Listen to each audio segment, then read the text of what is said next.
നമസ്കാരം. രാമഗീതങ്ങൾ നിറഞ്ഞ ഈ സായം സന്ധ്യയിൽ എല്ലാ സജ്ജനങ്ങൾക്കും സന്ധ്യാദീപത്തിലേക്ക് സ്വാഗതം.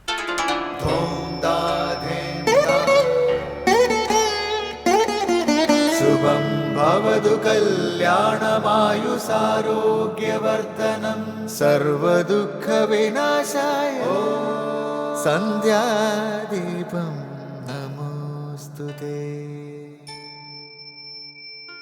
നാമം ജപായനം പുണ്യം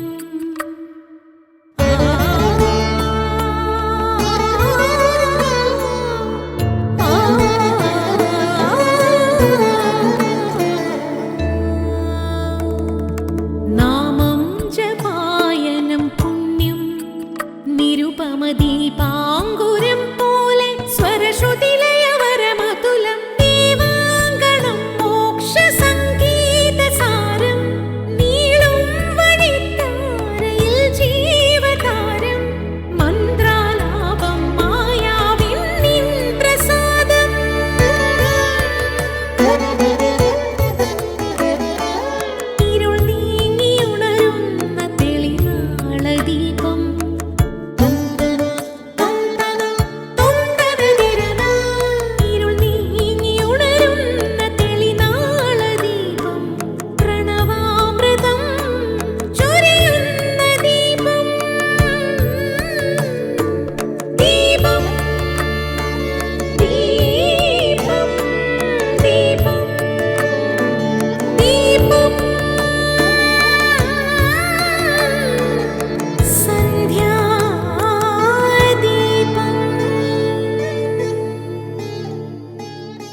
കാരണനായ ഗണനായകൻ ബ്രഹ്മാത്മകൻ കാരുണ്യമൂർത്തി ശിവശക്തി സംഭവൻ ദേവൻ വാരണമുഖൻ മമ പ്രാരബ്ധ വിഘ്നങ്ങളെ വാരണം ചെയ്തിടുവാൻ ആവോളം വന്ദിക്കുന്നേ. വാണിടുകനാരതം എന്നുടെ നാവുകന്മേൽ വണിമാതാവേ വർണ്ണവിഗ്രഹേ വേദാത്മികേ നാണമെന്നിയേ മുദാ നാവിന്മേൽ നടനം ചെയ്യേണാങ്കാനനെ യഥാകാനനെ ദിഗംബരൻ വാരിജോദ്ഭവമുഖ വാരിജാവാസേ ബാലേ വാരിധി തന്നിൽ തിരമാലകളെന്ന പോലെ ഭാരതീ പദാവലി തോന്നേണം കാലേ കാലേ പാരാതെ സലക്ഷണം മേന്മേൽ മംഗളശീലേ. സദാശിവ സമാരംഭാം ശങ്കരാചാര്യ മധ്യമാം അസ്മദാചാര്യ പര്യന്താം വന്ദേ ഗുരുപരമ്പരാം. ഈ ശ്ലോകം കേൾക്കാത്തവർ ചുരുക്കമായിരിക്കാം. സദാശിവനിൽ ആരംഭിച്ച് ശങ്കരാചാര്യരിലൂടെ കടന്നു വന്ന് ഇന്നിതാ എൻ്റെ ഗുരുവിൽ എത്തി നിൽക്കുന്ന ഗുരുപരമ്പരയെ വന്ദിക്കുന്നു എന്നാണ് ഈ വന്ദന ശ്ലോകത്തിൻ്റെ അർത്ഥം. ആദി ഗുരു പരമാത്മാവ് തന്നെയാണ്. ശൈവ വൈഷ്ണവങ്ങൾ അനുസരിച്ച് ആദി ഗുരുവിന് ദക്ഷിണാമൂർത്തിയുടെയോ ഹയഗ്രീവൻ്റെയോ ഭാവം കൽപ്പിക്കപ്പെടുന്നു. പരമാത്മാവിൽ ആരംഭിച്ച് ശങ്കരാചാര്യർ തുടങ്ങിയ മഹാഗുരുക്കന്മാരിലൂടെ പ്രവഹിച്ച് തൻ്റെ ഗുരുവിലൂടെ വീണ്ടും മുന്നോട്ടൊഴുകുന്ന ആർഷജ്ഞാനത്തെയാണ് ഗുരുപരമ്പരാ വന്ദനത്തിലൂടെ സ്തുതിക്കുന്നത്. സദാശിവൻ പരമാത്മാവും സകല ശാസ്ത്രങ്ങളുടെയും ആദി കാരണവുമാണ്. സ്വന്തം ഗുരുവാകട്ടെ ആ ആർഷജ്ഞാനത്തിൻ്റെ പ്രത്യക്ഷ സ്വരൂപവുമാണ്. അവർക്കൊപ്പം മധ്യസ്ഥാനം നൽകി ശ്രീ ശങ്കരാചാര്യ സ്വാമിയെയും നമ്മൾ ഭക്തിപൂർവ്വം സ്മരിക്കുന്നു. ഗുരുവിനെ പൂജിക്കുക എന്നതുകൊണ്ട് ഒരു വ്യക്തിയെ പൂജിക്കുക എന്നതല്ല, മറിച്ച് അദ്ദേഹം പ്രതിനിധാനം ചെയ്യുന്ന മഹത് ദർശനത്തെയാണ് പൂജിക്കുന്നത്. ഗുരുവിൻ്റെ ആത്മസ്വരൂപവും പ്രഭാവവുമാണ് ആദരിക്കപ്പെടുന്നത്. ആ ആത്മജ്ഞാന സ്വരൂപത്തിനു മുൻപിൽ ശിഷ്യർ നമിക്കുന്നു. വിവിധ ആചാരങ്ങൾ കൊണ്ടും അനുഷ്ഠാനങ്ങൾ കൊണ്ടും ആരാധിക്കുന്നു. അതാണ് ഗുരുപൂർണിമയിലൂടെ ആചരിക്കുന്നതും. തുടർന്ന് ശ്രീ കാവാലം ശ്രീകുമാർ ശിവാനന്ദ ലഹരി ആലപിക്കുന്നത് കേൾക്കാം.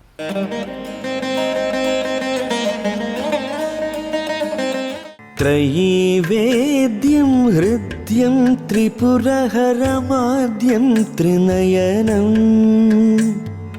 ജടാഭാരോദാരം ചലദുരഗഹാരം മൃഗധരം മഹാദേവം ദേവം മയി സദയഭാവം പശുപതിം ചിരാലംബം സാംബം ശിവമതിവിഡംബം ഹൃദി ഭജേ. ത്രയീവേദ്യം ഹൃദ്യം ത്രിപുരഹരമാദ്യം ത്രിനയനം ജടാഭാരോദാരം ചലദുരഗഹാരം മൃഗധരം മഹാദേവം ദേവം മയി സദയഭാവം പശുപതിം ചിരാലംബം സാംബം ശിവമതിവിഡംബം ഹൃദി ഭജേ.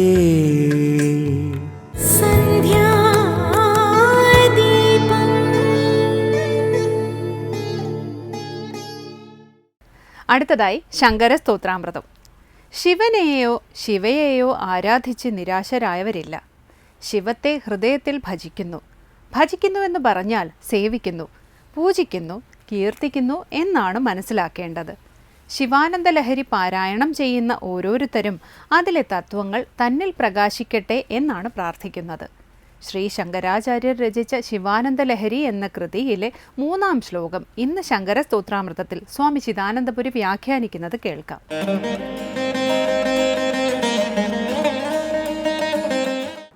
ശങ്കരകൃതികളിൽ ശിവാനന്ദ ലഹരി 2-ാം ശ്ലോകമാണ് ശ്രദ്ധിക്കുന്നത്. അവിടെ പറഞ്ഞു, ശിവാനന്ദ ലഹരി വിജയതാം, ശിവാനന്ദ ലഹരി വിജയിക്കുമാറാകട്ടെ. എവിടെ? മച്ചേതോ ഹൃദഭുവി വസന്തി,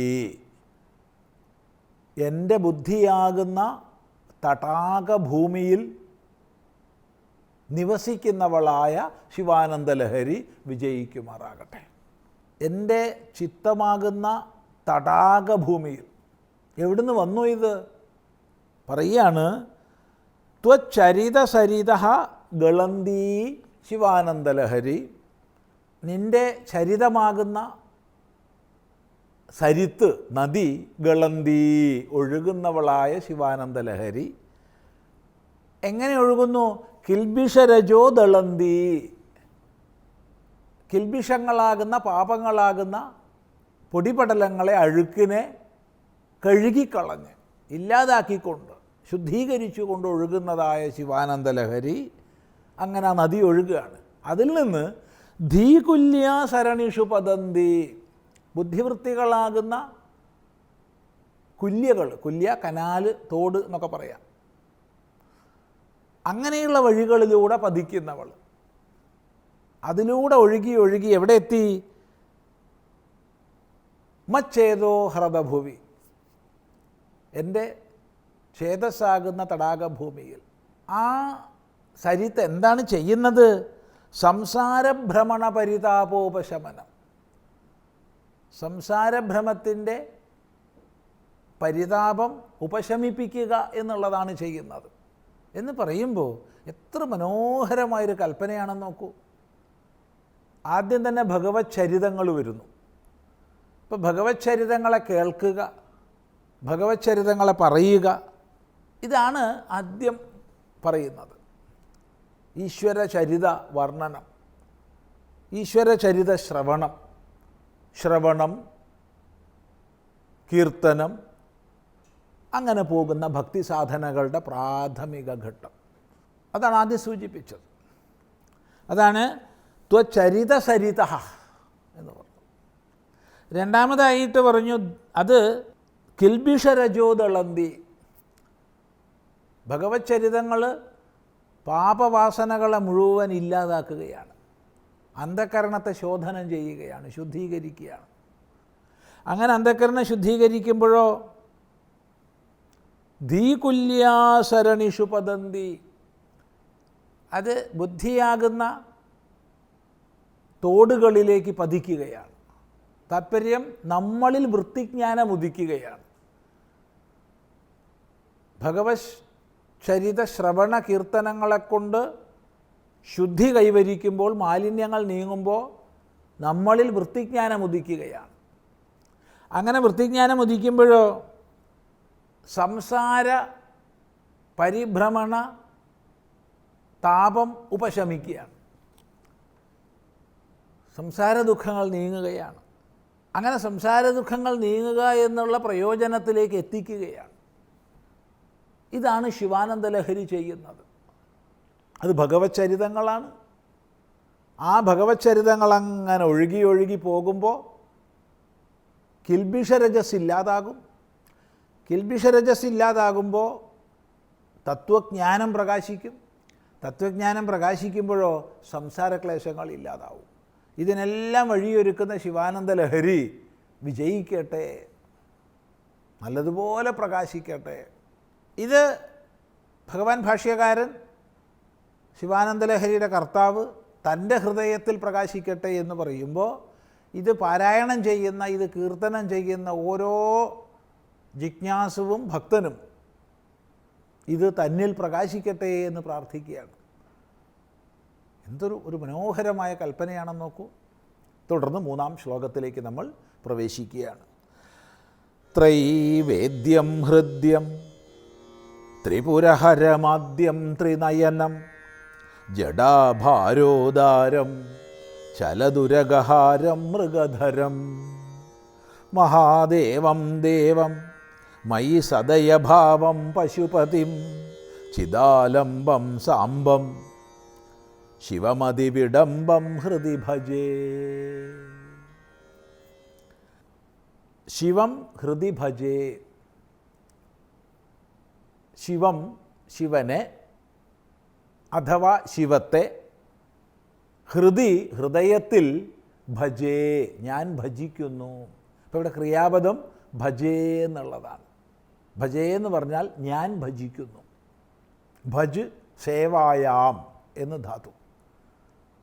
അപ്പോൾ ഞാൻ ഭജിക്കുന്നു എന്ന് പറഞ്ഞാൽ ഞാൻ സേവിക്കുന്നു, ഞാൻ പൂജിക്കുന്നു, ഞാൻ ഭജിക്കുന്നു, ഞാൻ കീർത്തിക്കുന്നു, എല്ലാ തരത്തിലും അർത്ഥം പറയാം. അവിടെ മറ്റൊരാളുടെ പ്രയോജനത്തിനല്ല, മറ്റൊരാൾക്ക് വേണ്ടിയല്ല, ഞാൻ ഭജിക്കുന്നു. അതാണ് ആത്മനേപഥത്തിൻ്റെ വിശേഷ പ്രയോഗം. ഭജാമി എന്നല്ല, ഞാൻ ഭജേ എന്ന് തന്നെയാണ്. എങ്ങനെയുള്ള ശിവനെ അഥവാ എങ്ങനെയുള്ള ശിവത്തെ മറ്റെല്ലാ പദങ്ങളും വിശേഷിപ്പിക്കുന്നു. നമുക്കത് ക്രമമായി ശ്രദ്ധിക്കാം. തുടർന്ന് ദീപാരാധനയാണ്. ക്ഷേത്ര സന്നിധിയിലെത്തി മംഗളാരതി തൊഴുത് ഇന്നത്തേക്ക് മടങ്ങാം. എല്ലാവർക്കും നമസ്കാരം.